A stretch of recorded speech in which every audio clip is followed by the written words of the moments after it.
اس نے بیگ بند کیا اور پھر اپنی کنپٹیاں دباتا ہوا سونے کے لیے لیٹ گیا، جو اس سارے تماشے کے بعد بے حد درد کر رہی تھی۔ اگلی صبح وہ اٹھا اور فریش ہو کر کپڑے بدلے اور پھر بال بنا کر وہ سوٹ کیس گھسیٹتا نیچے کی جانب چل دیا۔ وہ نیچے آیا تو رانیہ، ندرت بیگم اور ازلان کے بابا ناشتہ کرنے میں مصروف تھے۔ باقی سب مہمان ناشتہ کر چکے تھے اور ولیمے کی تیاری کرنے کے لیے کمروں میں چل دیے تھے، جو شادی کے دنوں میں ان کے لیے مخصوص کیے گئے تھے۔ وہ 90 تلے قدم اٹھاتا سوٹ کیس گھسیٹتا ان کے قریب آ گیا تو سب نے چونک کر اسے دیکھا۔ یہ سوٹ کیس؟ ندرت بیگم نے پوچھا۔ رانیہ کی آنکھیں بھی سوٹ کیس پر جمی ہوئی تھی، یوں لگ رہا تھا جیسے اس کی آنکھوں میں مرچیں سی بھر گئی ہوں۔ اس نے ایک نظر ازلان اور اس کے سوٹ کیس پر ڈال کر اپنا دھیان اپنی پلیٹ میں کر دیا۔ ازلان نے بنا کچھ کہے سوٹ کیس چھوڑا اور پھر ناشتے کی ٹیبل پر جا بیٹھا۔ میں امریکہ واپس جا رہا ہوں۔ ازلان نے سب کے سروں پر دھماکہ کیا، جس پر سبھی بری طرح چونک گئے، البتہ رانیہ نے اپنا سر نہیں اٹھایا تھا۔ امریکہ کیسے جا سکتے ہو تم چھٹی لے کر آئے تھے، پھر اتنی جلدی واپس کیسے جا سکتے ہو؟ اور پھر آج تمہارا ولیمہ بھی ہے، تم نہیں ہوگے تو ولیمہ کیسے ممکن ہو سکے گا؟ اس کے بابا نے بے حد حیرت سے پوچھا۔ انہیں ساری بات کا پتہ نہیں تھا، نہ ہی ندرت بیگم نے انہیں بتایا تھا، ورنہ بات کا بتنگڑ بن جاتا۔ لگتا ہے امی نے آپ کو کچھ بتایا نہیں، آپ انہی سے پوچھ لیں، آپ کو رانیہ یا امی بہتر طور پر بتا سکیں گی۔ میرا جانا ضروری ہے، سو میں رک نہیں سکتا۔ ازلان نے سپاٹ مگر دو ٹوک انداز میں کہا تو وہ لب بھینچ کر ندرت بیگم کو دیکھنے لگے، جیسے اگر وہ ان کی بات نہیں مان رہا تو اس میں ندرت بیگم کا قصور ہو۔ مگر ازلان بیٹا، شوہر کی نظروں سے خائف ہو کر ندرت بیگم نے ازلان سے کچھ کہنا چاہا، مگر وہ اٹھ کھڑا ہوا۔ چلتا ہوں، میری فلائٹ کا ٹائم ہو رہا ہے، دیر ہو گئی تو کچھ ہاتھ نہیں آئے گا۔ آخری بات اس نے رانیہ کو دیکھ کر کہی تھی، جس کا سر ابھی تک جھکا ہوا تھا۔ وہ واضح طور پر اس کا چہرہ نہیں دیکھ پایا تھا اور دیکھنا چاہتا بھی نہیں تھا۔ تبھی آگے بڑھ کر ماں کا ماتھا چوما اور باپ کے گلے ملا، اور اس کے بعد وہ غصے میں واپس امریکہ چلا گیا۔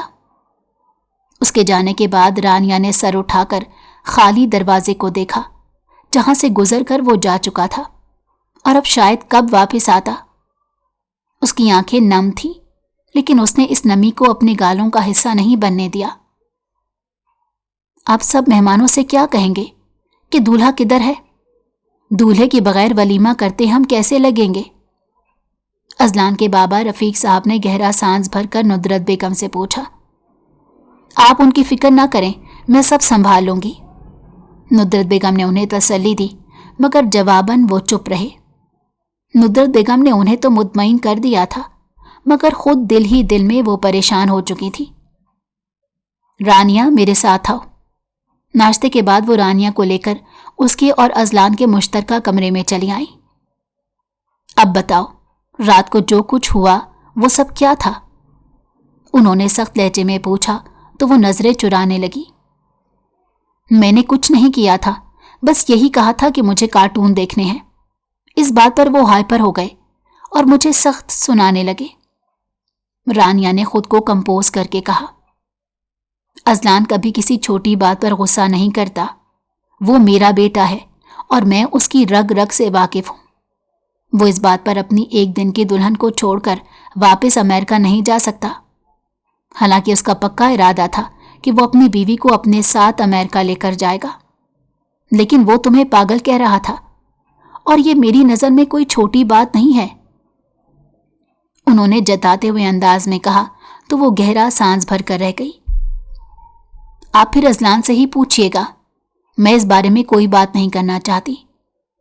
دو ٹوک انداز میں کہہ کر وہ انہیں بولنے کا موقع دیے بغیر باتھ روم میں گھس گئی۔ یہاں تو آوے کا آوا ہی بگڑا ہوا ہے۔ پیچھے وہ اس کی بے نیازی پر کڑ کر رہ گئی، مگر وہ یہ بھی جانتی تھی کہ اگر رانیہ نہیں بتانا چاہتی تو لاکھ کوشش کے بعد بھی نہیں بتائے گی۔